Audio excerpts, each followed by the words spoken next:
Chapter 14. Bad News. Mary Louise's first impulse, upon leaving Miss Tracy's home, was to rush right over to Corinne Pearson with a demand to see the necklace which she had worn at the dance the night before. But she had not taken more than a few steps before she saw the foolishness of such a proceeding. In the first place, Corinne would not be likely to show her the necklace.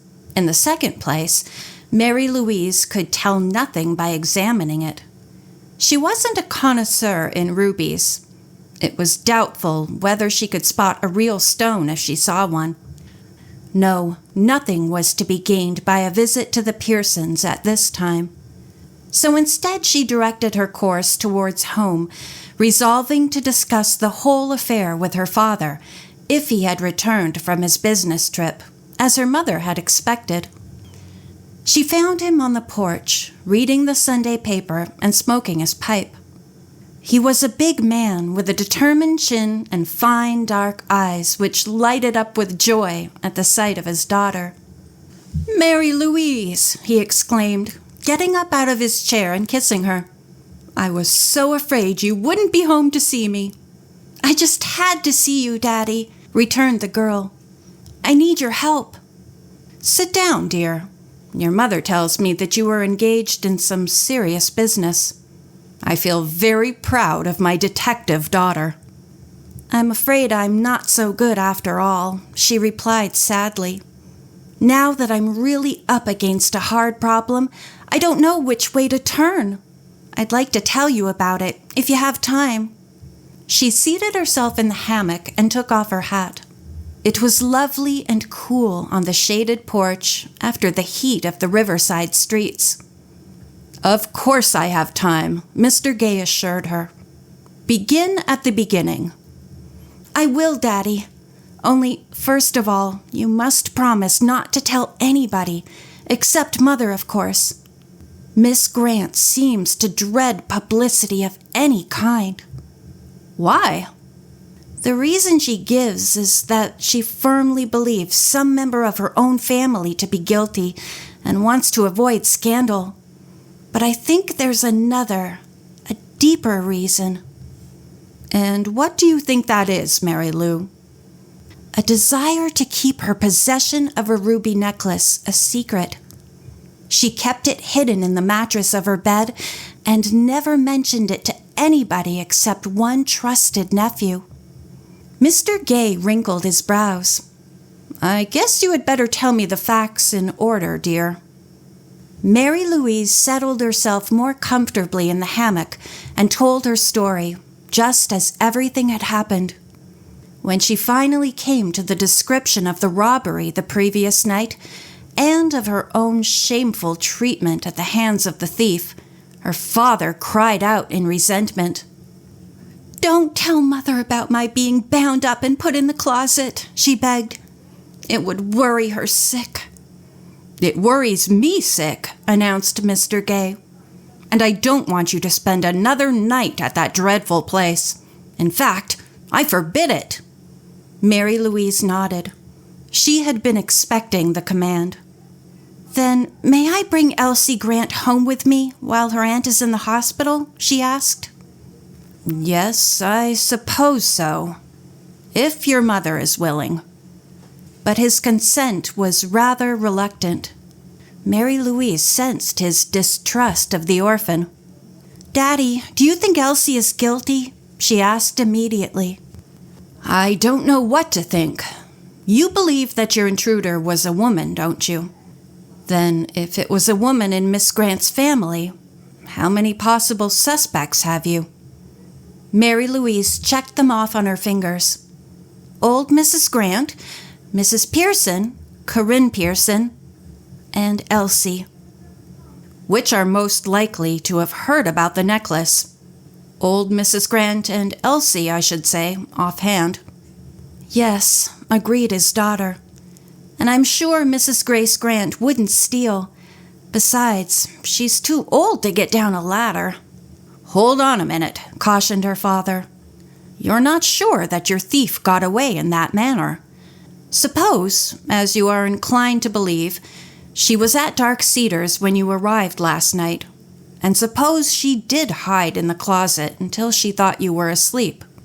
When she finished her job, why couldn't she have walked down the stairs and out the door? It must unlock from the inside, while you were still locked in the closet. That's true. But wouldn't Elsie have heard her? Probably. But then she'd have been likely to hear anybody getting out of a window. Yes, I think suspicion points to the young girl, with one possible exception. You mean Corinne Pearson? No, I don't. I think the very fact that she wore a red necklace to the dance practically proves her innocence. If she even knew her aunt owned a ruby necklace, she wouldn't have done that after she was caught in another theft. Mary Louise sighed. She felt as if her visit to Miss Tracy had been wasted time, and she said as much to her father. But he reassured her with the statement that real detectives make many such visits, which may seem to lead to nothing, but which all have their part in leading to the capture of the criminal. Then whom else do you suspect, Daddy? She asked. The most obvious person of all. The person who had every reason to believe that there was something valuable hidden in Miss Grant's bed from the way the old lady guarded it. The person who made up all the stories about ghosts to throw you girls off the track. I mean Hannah, of course. Hannah, repeated Mary Louise in amazement. She had never thought of her as guilty since her interview with her that very first day. You may be right, Daddy. But if she was going to steal, why did she do it at night when we were there? She had plenty of chance all day alone at Dark Cedars, except for William, her husband. Yes, but then you would immediately suspect her or William. This threw you off the track. Mary Louise pondered the matter seriously. I still can't believe that, Daddy. Knowing Hannah as I do, I would stake my word on the fact that both she and old Mrs. Grant are absolutely honest. Well, it may not have been a member of the family at all, observed Mr. Gay. Maybe it was an outsider, someone who had heard a rumor about the necklace and visited the house systematically at night, searching for it.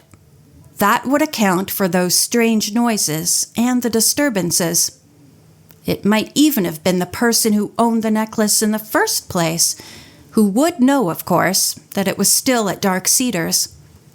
There is only one thing to do that I can see, and that is to notify the pawn shops and jewelers all over the country. But that would take forever, protested Mary Louise. And besides, we couldn't mention Miss Grant's name without her permission. Mr. Gay smiled. There was a great deal for Mary Louise to learn about the detective business. It wouldn't take any time at all, he said. The police have a list of all such places and a method of communication. And Miss Grant's name need not be mentioned. My name is sufficient. But I wish we could get a more accurate description of the necklace. I wish we could. I'll try to see Miss Grant again tomorrow. It doesn't make so much difference, however, her father told her. If the rubies are real, they can easily be detected. It isn't likely that many ruby necklaces are being pawned at the same time. Will you do this for me, Daddy? Asked Mary Louise, rising from the hammock and opening the screen door. I just want to say hello to Mother, and then I must be on my way. I'm due back at Dark Cedars at 2:00. Mr. Gay frowned. Must you go, dear? I don't forbid it in broad daylight, but I don't like it. Yes, I must get my suitcase, Daddy, and bring Elsie back if she wants to come. All right, Mary Lou. I'll drive you over if our dinner isn't ready, and I'll come back for you about 5:00 so that I'm sure of getting you home here safely before dark. It was a simple matter for Mary Louise to gain her mother's consent to bring Elsie Grant home with her. Believing the girl to be just a poor, downtrodden orphan, Mrs. Gay adopted a motherly, sympathetic attitude, totally unaware that both Jane Patterson and Mr. Gay suspected the girl of the crime. She was delighted that her daughter had decided to leave Dark Cedars. "It's bad enough to have your father away on dangerous work, without having to worry about you too, Mary Louise," she said as she kissed her daughter goodbye. "Be back in time for supper." "I will," promised the girl. "Daddy is going to drive me over and come back for me." During the short ride in her father's car, the theft was not mentioned. If possible, Mary Louise wanted to forget it for the time being. She hated to go to Dark Cedars and eat Hannah's dinner as Elsie's guest, and all the while suspect one or the other of them of a horrible crime. Mr. Gay left Mary Louise at the hedge, and she ran up the path lightly, just like an ordinary girl visiting one of her chums for a Sunday dinner. But Elsie did not come to meet her, and she had to knock on the door to gain admittance. In a minute or two, Hannah answered it. "Hello," she said. "Ain't Elsie with you?" Mary Louise shook her head. "No, she said she'd stay and help you," she replied. "Didn't she tell you about what happened last night?" "No." Hannah's eyes opened wide. "Was the spirits here again?" "Somebody was here," answered Mary Louise. "Haven't you been up in Miss Grant's room?" The woman shook her head. "No, I ain't. I've been too busy out in the garden helping William and getting dinner ready. I figured you girls would make your own bed. Elsie always did most of the upstairs work." "Well, I couldn't very easily make the first bed I slept in," remarked Mary Louise, "because the mattress was torn to pieces." "Miss Mattie's?" gasped Hannah in genuine terror. She looked so frightened that Mary Louise could not believe she was acting. "Yes, somebody bound and gagged me and locked me in the closet and then proceeded to strip the bed. They must have found Miss Grant's precious necklace, for that's what it was, John Grant said." The servant woman bowed her head. "May the Lord have mercy on us," she said reverently. "It's his way of punishing Miss Mattie for keeping the thing her dead mother warned her again." She looked up at Mary Louise. "Eat your dinner quick," she said. "Then let's get out of here before the spirits come again." "But where's Elsie?" insisted Mary Louise, knowing that it was no use to argue with Hannah about the spirits. "She went off soon after you girls left. I thought she changed her mind and went to Sunday school. She had on her green silk." "And hasn't she come back all morning?" demanded Mary Louise in dismay. "Nary a sign of her." Mary Louise groaned. This was bad news. Just what she had been fearing ever since her conversations with Jane and with her father. If Elsie had run away, there could be only one reason for her going. She must be guilty. "I had better go right home and see my father," she said nervously. "You sit right down and eat your dinner, Miss Mary Louise," commanded Hannah. "You need food, and it's right here. You ain't a-going to take no hot walk on an empty stomach. Besides, Elsie may come in any minute. She'll probably run down to show them colored people her pretty green dress." Mary Louise's eyes brightened. "Abraham Lincoln Jones's family?" she inquired. "Yeah, Elsie's awful fond of them. They kind of pet her up, you know." Mary Louise smiled and sat down to her dinner. The food tasted good, for it was fresh from the garden, and Hannah was an excellent cook. But all the time she was eating, she kept her eyes on the door, watching, almost praying that Elsie would come in. "Maybe you had better not touch that room of Mrs. Grant's," she cautioned Hannah. "I think it might be better to leave it just as it is, for the sake of evidence. My clothes are in your old room now, and I'll get them from there." "Don't you worry," returned the woman with a frightened look in her eyes. "I ain't giving no spirits no chance at me. I'm leaving the minute these dishes is done, and I ain't coming back, day or night. If Elsie ain't home by the time I go, you can take the key, Miss Mary Louise, and turn it over to Miss Mattie." Mary Louise nodded. Perhaps this was for the best.